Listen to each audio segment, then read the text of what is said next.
एक अन्य मित्र ने पूछा है, आपने एक बार कहा था कि यदि जीवन में दुख नहीं चाहिए तो सुख की आकांक्षा छोड़ दें, लेकिन सुख के बिना जीवन की कल्पना करना भी तो कठिन है।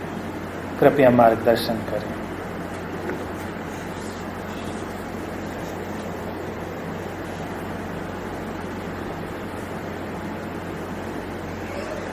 जो सुख चाहता है उसके जीवन में तो दुख आना ही है। सुख की आकांक्षा में ही दुख के बीज छिपे हुए होते हैं। तुम दुख से तो बचना चाहते हो और सुख को चुनना चाहते हो। यही सारी उलझन है।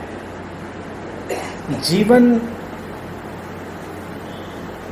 इस द्वैत पर ही चल रहा है, एक किनारा सुख का और दूसरा दुख का। फिर तीसरी अवस्था है अद्वैत की, ट्रांसेंडेंटल। तब तुम दोनों किनारों को छोड़कर ऊपर उठ जाते हो। तो जिसे दुख नहीं चाहिए उसे निश्चित रूप से सुख की किसी भी इच्छा का परित्याग कर देना चाहिए। लेकिन तुम चाहोगे कि सुख सुख तो बचा लें और दुख दुख को बीन कर बाहर कर दें। तुम्हारी सारी प्रार्थनाएं, तुम्हारे सारे ग्रंथ, तुम्हारे शास्त्र, तुम्हारी पूजा विधान सब इन्हीं बातों से भरे पड़े। कई बड़ी प्रचलित कथाएं हैं, मैंने तो सुनी नहीं कभी, कोई इधर उधर से कान में मेरे पड़ जाती हैं कभी।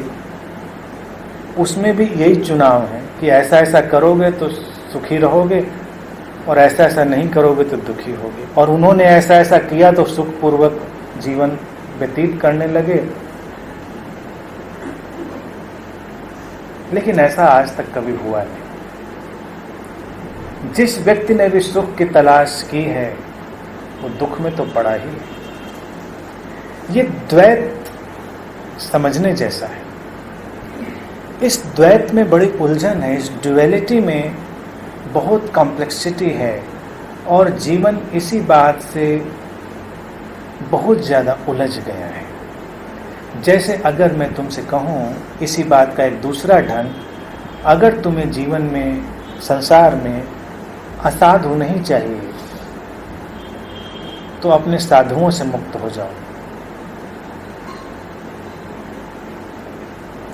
अगर संसार में कोई हीनात्मा नहीं चाहिए तो हमें कोई महात्मा भी नहीं चाहिए। अगर महात्मा रहेंगे तो हीनात्मा भी रहेंगे। अगर साधु रहेंगे तो असाधु भी रहेंगे। दोनों एक ही चीज के दो सिरे हैं, दो ध्रुव हैं। दोनों एक साथ आते हैं और एक साथ जाते हैं। सारा झगड़ा यही है कि हम एक ध्रुव को तो बचाना चाहते हैं और दूसरे ध्रुव को पकड़ना चाहते हैं। साधु लोगों को देखो कि वो कितनी कोशिश में लगे हैं, कितने जोर शोर से अभियान चला रखा है, कितनी निंदा में लगे कि असाधुओं को बिल्कुल सुधार देंगे, उनको समाप्त कर देंगे और संसार को ऐसा सतयुग बना देंगे जब कहीं कोई असाधु ही नहीं रहेगा। तो ये भूल जाते हैं कि वो भी नहीं रहेंगे, फिर उनकी ज़रूरत क्या रहेगी। अब एक दूसरी बात भी मैं कहूँगा, वो भी थोड़ी खतरनाक है कि बीमार और चिकित्सकों का भी रिश्ता है। जितने चिकित्सक बढ़ेंगे उतने बीमार भी बढ़ेंगे और चिकित्सक कभी नहीं चाहेंगे कि बीमार ना हो। तो क्या करेंगे वो? दवा बनाने वाले क्या करेंगे? तो कहीं ना कहीं से उनके अंदर एक छुपी हुई आकांक्षा भी है कि लोग बीमार बने रहें, तो उनके चिकित्सक रहने का कुछ औचित्य भी होगा। अगर कोई जीवन में उलझा ना हो, पाप में ना हो, चिंताओं में ना हो, तो महात्मा लोग किसको प्रवचन देंगे? चाहिए कोई ना कोई। यही सारी अड़चन है और ऐसा कभी होगा नहीं। ऐसा कभी नहीं होगा कि एक ही रंग रह जाएगा और दूसरा रंग विदा हो जाएगा। रहेंगे तो दोनों रंग। उसी पर खड़ी है ये दुनिया और तुम्हारे पास एक विकल्प है, वही ट्रू स्पिरिचुअलिटी है, शुद्ध अध्यात्म है जब तुम इन दोनों से ऊपर एक तीसरे बिंदु पर पहुंच जाओ। भारत में तुमने देखा होगा तंत्र विज्ञान में या बहुत सारी जगहों पर एक ट्रायंगल बनाते हैं, कई जगह पूजा में भी उसका उपयोग करते हैं।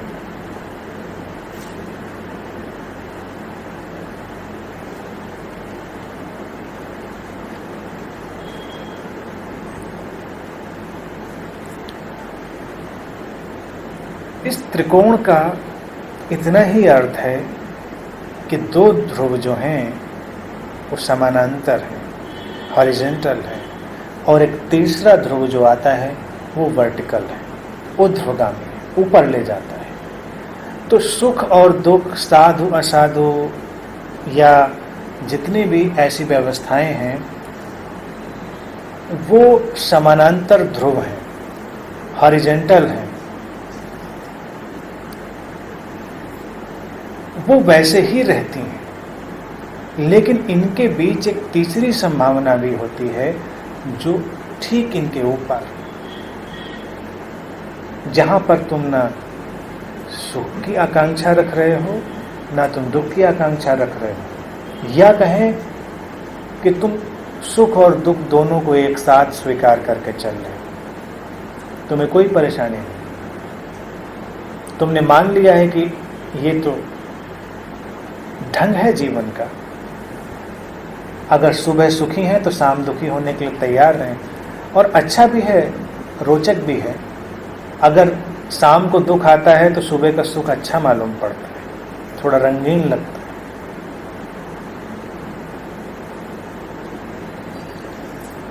एक बहुत पहले एक किसी फिल्म में गीत आया था, बड़ी ही अद्भुत और सुंदर पंक्ति लिखी थी उसमें गीतकार ने,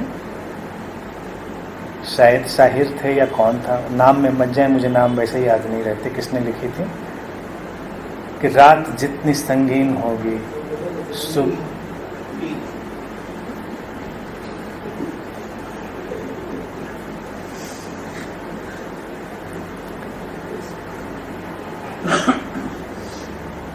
तो दुख और सुख एक साथ गुथे हुए चलते। गाना तो गा लेना आसान, but you don't want that thing, तुम उसे चुनना नहीं चाहते।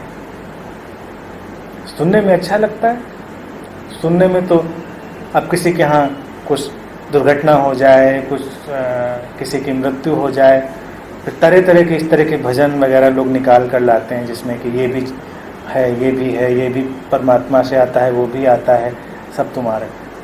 जब लेने पर आए तो मुसीबत आ जाती है, तब कोई नहीं लेना चाहता। गाना गाने में अच्छा लगता है, भजन गाने में बड़ा अच्छा लगता है। जो लोग भजन गा रहे होते हैं वो तो उसको कभी अप्लाई नहीं करते जीवन में, ये तय समझो। इसलिए भजन गाने वालों से मुझे थोड़ी उलझन होती है, कवियों से भी थोड़ी उलझन होती है, क्योंकि कवि और शायर और ये भजन गाने वाले, ये लोग बिल्कुल अयथार्थ जीवन जीते हैं, अनरियलिस्टिक और पूरी तरह से नॉन रिलायबल।